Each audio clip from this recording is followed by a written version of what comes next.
Welcome to the Aropel Balkans, another show. This is more of an early morning show, so hopefully you're all doing alright. It is Tuesday, and it is the beginning of the next day of the beginning of the week in the West, but it's basically the fourth day according to the Islamic week, and it is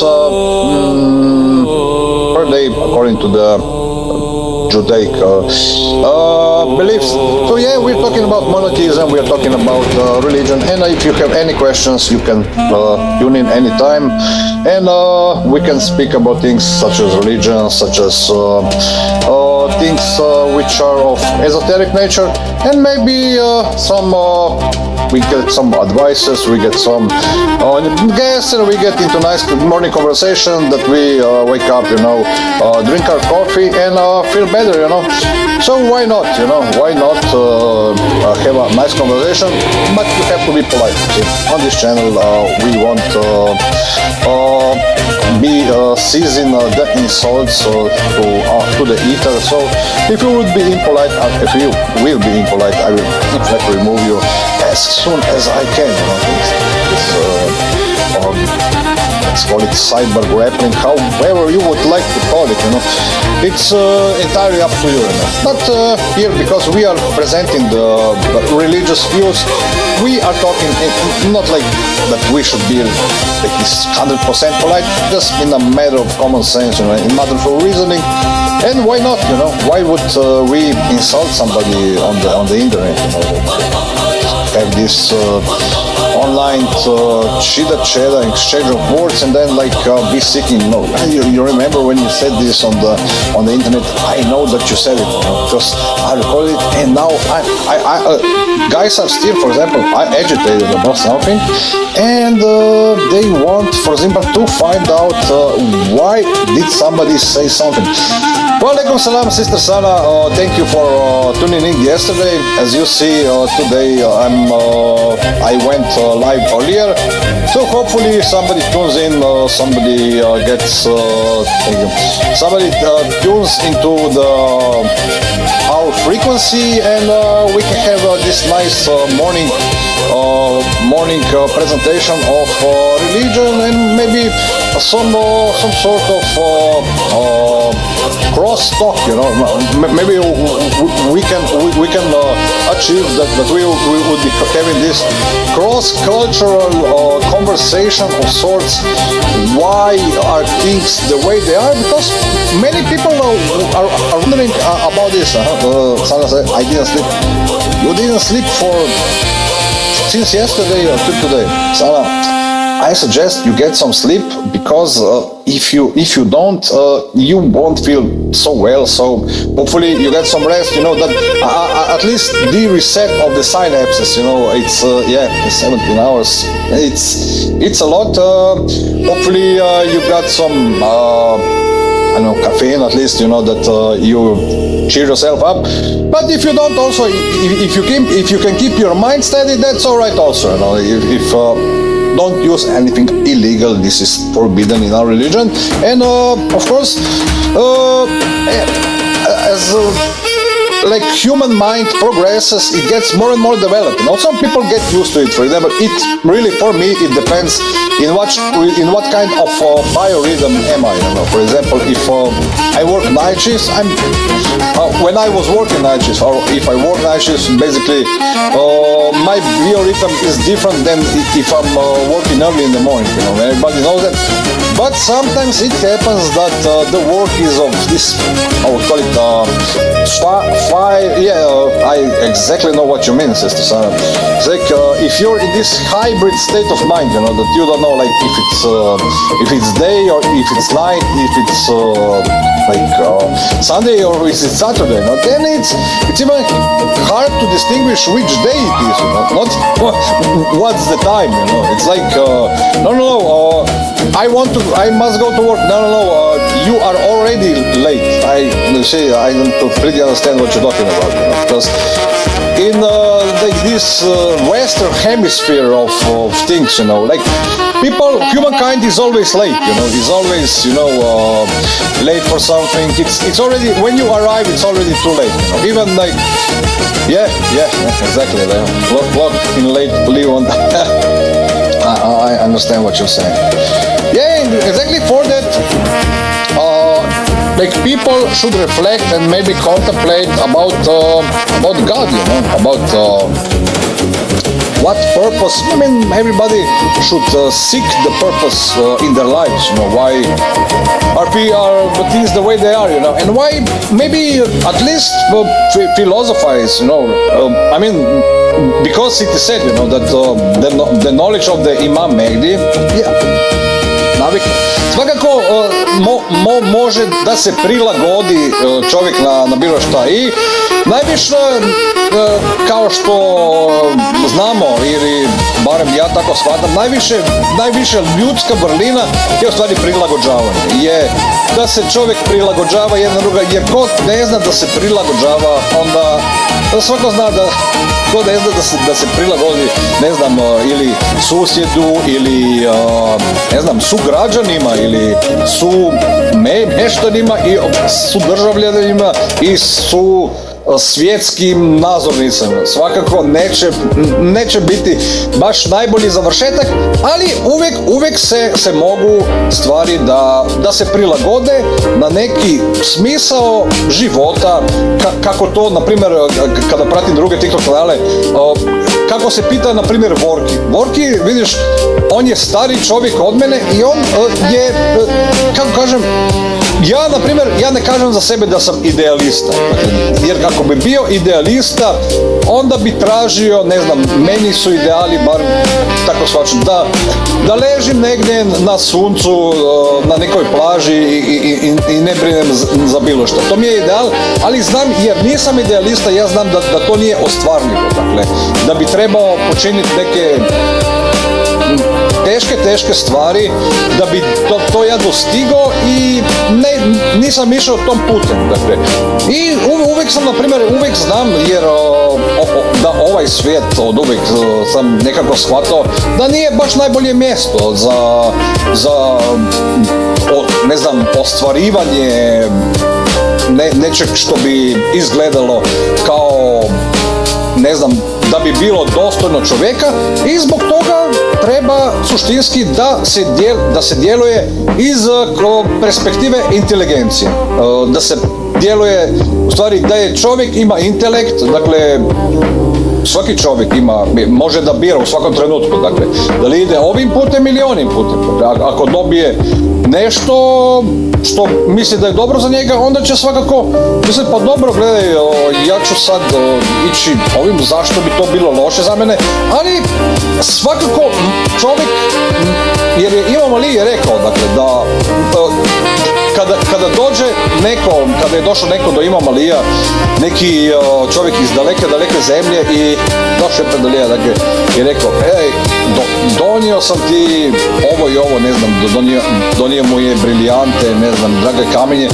I ne znam, Imam Ali ga je gledao i baš nije bio uzbuđen ili nije bio u stanju svijesti da bi čovjek gleda, šta je sad s ovim čovjekom, dakle, i on je rekao, dakle, kako se ja čudim nad ljudskim bićem, dakle, čovjek, dakle, ne zna odakle je došao, gdje je i kamo ide i još uvijek, dakle, trča okolo i priča kao da zna sve.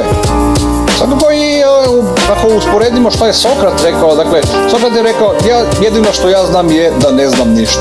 Jer svakako kada čovjek misli u svojim univerzumima, dakle, da nešto zna, svako je u nekom, ne znam, svojem stanju svesti, u nekom svojom univerzumu, s nekim svojim svijetovima, dakle, nije ništa pogrešno sa tim, dakle, ne možemo svi da budemo, ne znam, na istoj frekvenciji, u istom stanju svesti i baš je dobro što možemo da živimo u ovim paralelnim svjetovima, ali to ne znači da mi ne trebamo da pričamo od vremena na vreme, no o nekim stvarima kao što su religija, i zašto bi, na primjer, u današnje vrijeme neko mrzeo nekoga zbog, ne znam, nacionalnosti, zbog vjere, zbog, ne znam, pristupa ili zbog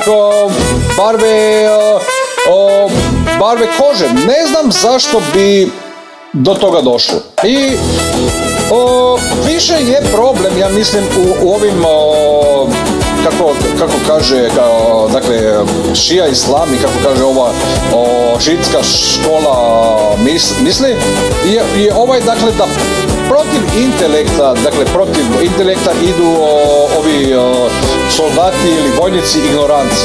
I uvijek kada je ignorancija na putu, kada neko kaže nešto što bi trebalo da bude, ne znam, prihvatljivo, ili barem kaže nešto što svi znamo, dakle, nije, na primjer, da čovjek u nekom trenutku ne zna da je ovaj čovjek rekao istinu, znaš o čemu pričam, dakle, da čovjek kaže nešto što nije bilo rečeno dugo i kaže, sad ću ja da kažem sve.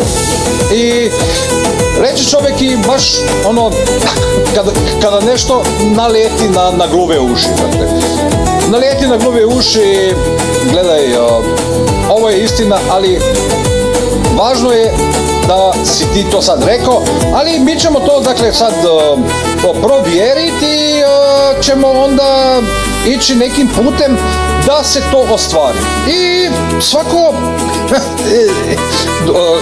čeka, dakle, čovjek je strpljiv, čeka, dakle, koji će ići kojim putem i shvaća da ne shvaća ništa, u stvari, da čovjek, dakle, je u sferi, može razumjeti, ali shvaćat, da nešto shvaćaš, ono, dakle, da li si shvatio, to je kompleksno pitanje, dakle, a kako i kada neko nešto shvaća, dakle, i svi svaki čovjek koji je bio učitelj ili koji je učio nešto, neke ljude, i učitelj sam, na primjer, iz perspektive učitelja, shvaća u nekom svom univerzumu nešto kako on shvaća. Ne može sad učitelj, dakle, da ovaj đak shvaća šta učitelj misli, ili da učitelj shvaća što studenti, ako nisu u nekom mentalnom univerzumu shvaćani. Dakle, i neki ljudi, dakle, su na nekom nivou koji imaju nekakav mentalitet da shvaćaju, pa je onda lakše stvari. Ali ima i tako da idu nazad na pravi put, dakle, da se usmere na pravi put, da ne ide krivim putem, i to je uvek tako u školi. Ali problem je mentalitet, dakle, ovog ljudi koji nije to samo jednostransko, nije da to, ne znam, da, na primjer, čovjek ide putem da čovjek ne bi htio znati, na primjer, neke stvari, da u školi, na primjer, kada ima učitelj nekog đaka koji ne shvaća, ali i učitelj shvaća, dakle, zbog toga što se đak ovako ponaša, dakle, da đak on ne shvaća ništa. I možda đak shvati, ali teško je, na primjer, đaku koji je bio, ne znam, loš đak, dakle, loš student ili loš, išao lošim putem, da ga učitelj, dakle, da ide, ne, to je ono, dakle, već je onaj mentalitet, dakle, ne znam, ovaj ne zna ništa. Kako je sad doznao, dakle, kako je sad se popravio, i učitelj sam ne može, na primjer, ići na mentalitet da sada će biti ovo ovako i ovako, dakle, i svakako ovo najlepše opisuje, na primjer, ova pjesma. Ovo mi je bila baš najdraža pesma, ne znam, kad sam bio mali, dakle, da je glupost neuništiva. U stvari, glupost, dakle, ignorancija je nešto, ali glupost, ovo je to što je ne može da se uništi. Zašto? Jer lakše je, dakle, i ignorisati. Dakle, ako je neko glup, dakle, i neki ljudi su rekli, dakle, što ti nisi glup?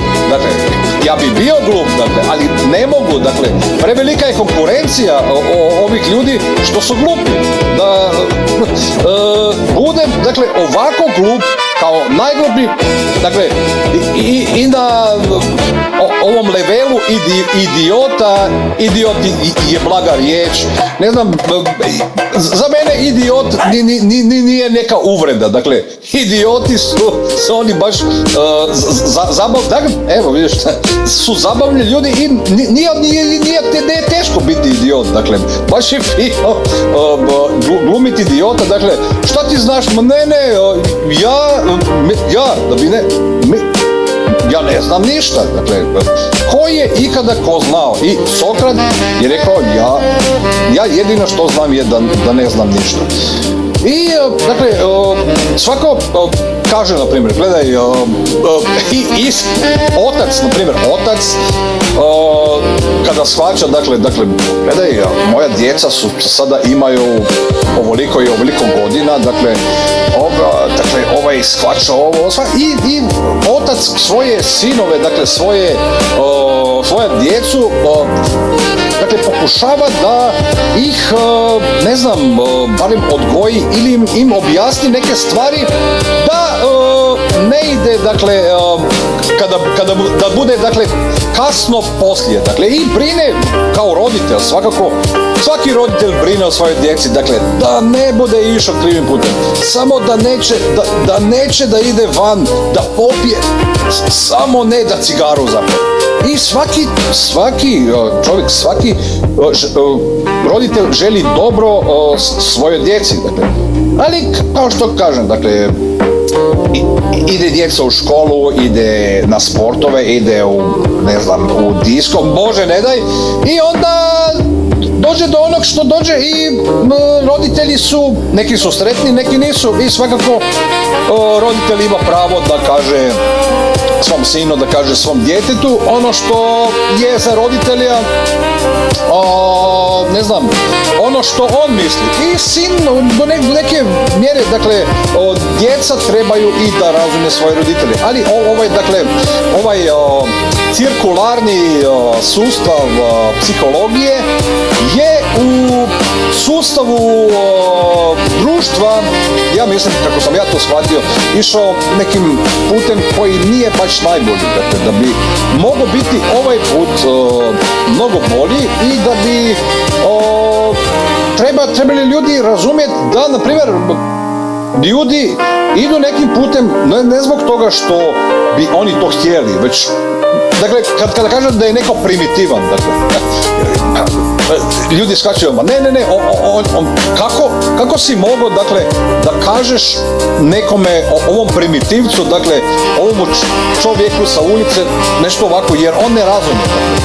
I kaže, dakle, ja mislim, čovjek koji priča sa primitivom, ne, ti ne shvaćaš, on dobro shvaća, ali ne može ništa napraviti oko toga. Dakle, čovjek perfektno shvaća šta se događa, na primjer, najveći primitivac, dakle, shvaća, ali on je primitivan ne zbog toga što je on odabrao ovaj put, ali neki ljudi su vidjeli, dakle, društvo je ovakvo i ovakvo i on ne može biti drugačiji. On ne može biti drugačiji, na primjer, ne zbog toga što ne bi htio biti drugačiji, ali su ljudi odabrali, znaš ono kada čovjek ide, dakle, sada ću ja ovo i ću to promijeniti, i onda, dakle, ide, ovo ne ide tako, njemu ne da se on ne želi promijeniti, društvo mu neće dozvoli da se promijeni, vidiš,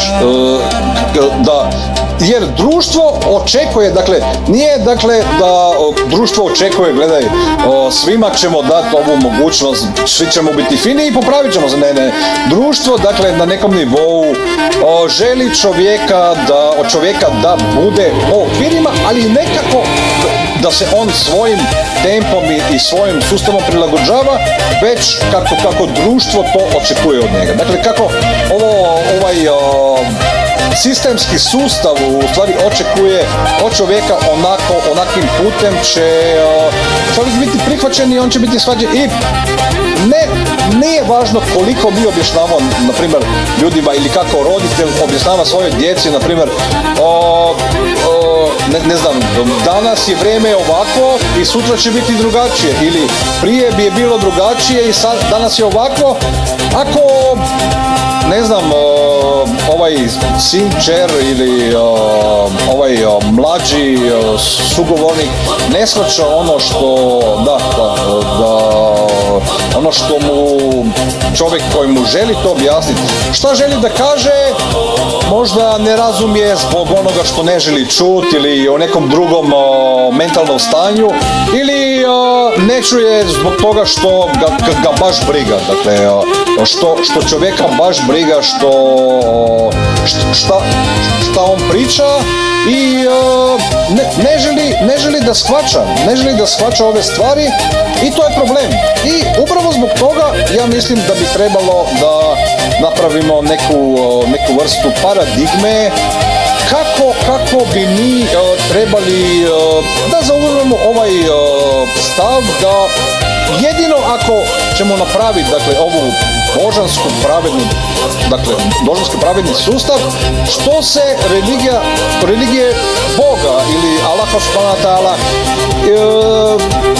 ne znam, da treba biti, dakle, na zemlji ostvareno ovo kraljevstvo koje će biti nekakvo moralni kompatibilno sa čovjekom ovdje, dakle, ne sa čovjekom ispred 1400 godina, 1440 godina. Svakako, poslanik Mohamed sallallahu alejhi ve sellem je živio toliko i toliko vreme, ali ne možemo sad na ovaj nivo da, kako su to neki ljudi shvatili, da ako si ti musliman, sad ti trebaš, dakle, ne znam, da samo tako, dakle, suna, dakle, i izvan tradicija,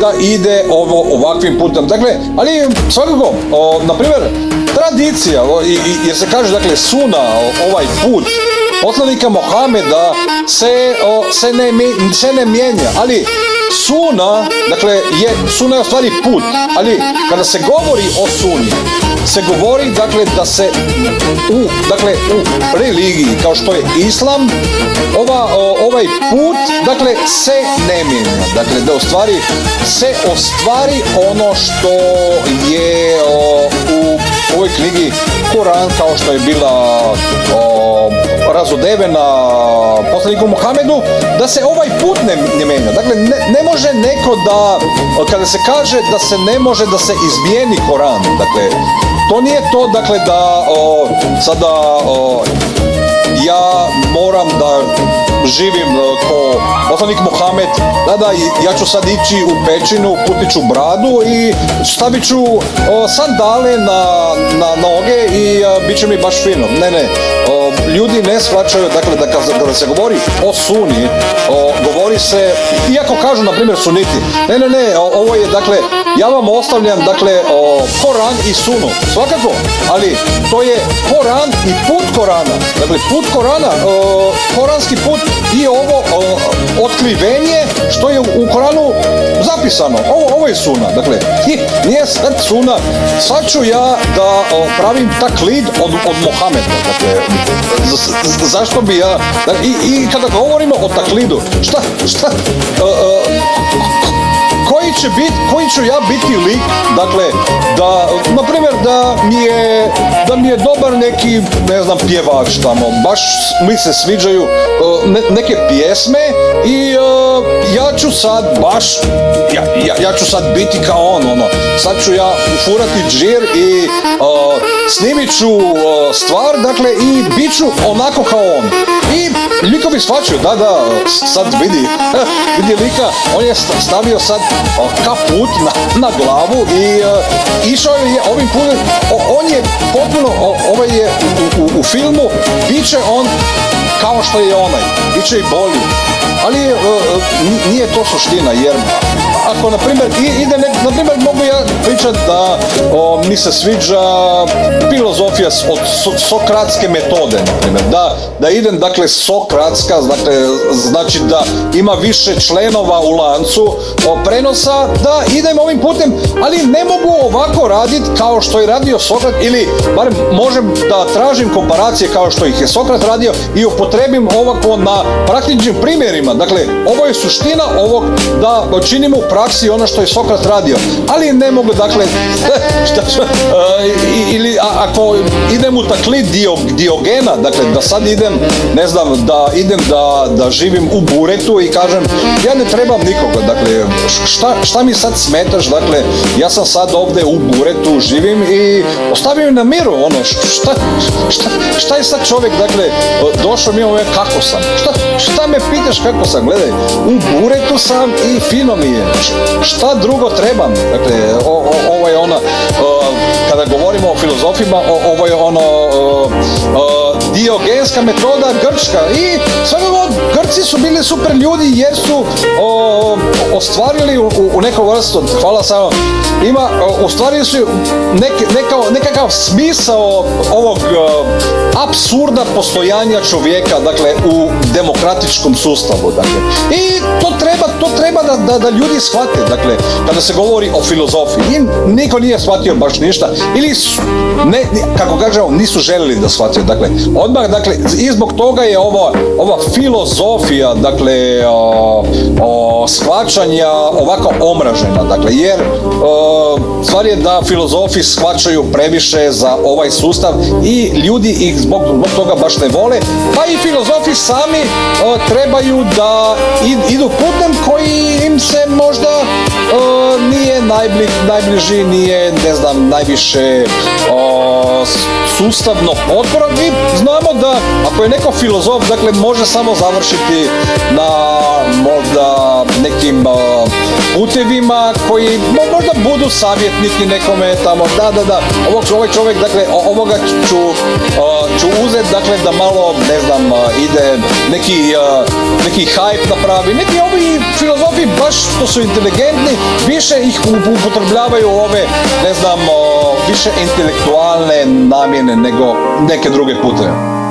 I to je svakako fino i super, i zašto bi mi se suprotivili onome što je u stvari smisao shvaćanja, dakle, našeg puta do Boga. Svakako, ako mi shvaćamo da smo ovdje zbog, ne znam, materijalnih stvari, zbog djece, da napravimo veliku, na primjer, Koran nam objašnjava, da stvari žena i djeca na ovom putu Božjom su samo u stvari test za nas. Dakle, kako ćemo mi sad reagirati, dakle, reagovati na ovom putu i kako ćemo mi u stvari intelektualnom suštinom, ne znam, ići putem čovjeka, dakle, na putu Boga, dakle, fisabilillah, i kako ćemo mi ići tako da ne napravimo nepravdu nikome. Jer kad sam ja čitao ovaj šiitski School of Thought, ja sam shvaćao, dakle, da ja, barem, da ne naudiš baš nikome, ovo ne ide jer i u Koranu, dakle, ima nasilje, ima ovo, ali baš to je suština, dakle, da i kada ideš, dakle, pravednim putem, da ne činiš nepravdu, dakle, da ne činiš nepravdu i da ideš putem koji je nekako moralno prihvatljiv. Dakle, i ideš, na primjer, putem koji ljudi barem mogu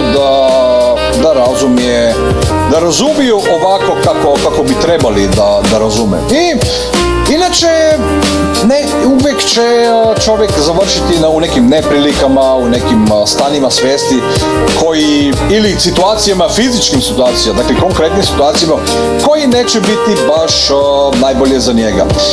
Allahumma salam Muhammed, Ali Muhammed, ala ima ul megdinu salam taslima, da vidim da li imamo nekakvog gosta. Evo, za današnje jutro gosta nema i samo je Sana sa mnom i nekoliko slušatelja i hvala da da me slušate i hvala da ste slušali ovaj moj monolog danas i stavit ću ja mislim da live od juče i ja mislim da ću danas ići naprijed ako slijedite epizode od Ramayane, od ove nove serijala kojeg klinim, sad sam na 4. chapteru i ja mislim da polako ću ići više na malo više možda ove vode Golovda Wise-a, ali ako bude vremena, evo stavio sam Ramayanu, ovo je hindujski ep, govori i o mnogim stvarima, dakle ovo je ko neke ovo je pre-sequel od Bhagavad Gita, dakle Bhagavad Gita je poslije Ramayane i Ramayana je nekako uvod u Bhagavad Gitu, ali Ramayana je u stvari, ne znam, ima 7 knjiga i vrlo je, dakle, ako pročitaš svih 7 i u audio formatu jedna knjiga, jedna kanda, kako kaže, dakle, Arayana kanda ima 7 sati, mislim da ako si uzmeš cijelu povijest, dakle, ono detalje, da pročitaš, uzet će ti jedno 7 sati, ali šta, ako, na primjer, za zimu, evo, ja preporučujem za zimu, na primjer, kada nemamo ništa za raditi, ovo baš, knjiga je super jer i ja mislim da mnogi moderni ljudi su čitali ovu knjigu i napravili su, dakle, shvatili su o čemu pričaju i ja mislim da i neki režiseri kao što je bio, na primjer, ne znam, Stanley Kubrick, ako si gledala ovu Space Odyssey 2001, ja mislim da ima veliki utjecaj. Ja mislim da Stanley da je pročitao ovu knjigu i da je ovaj film bio, da je film sam bio pod utjecajem ove knjige, ali nemoj ovo nikome kazati. I to je to za danas i mislim da se vidimo u veče i budi dobro salam i assalamu alaikum wa rahmatullahi wa barakatuh. Imate ugodan utorak i nastavak sedmice. Doviđenja.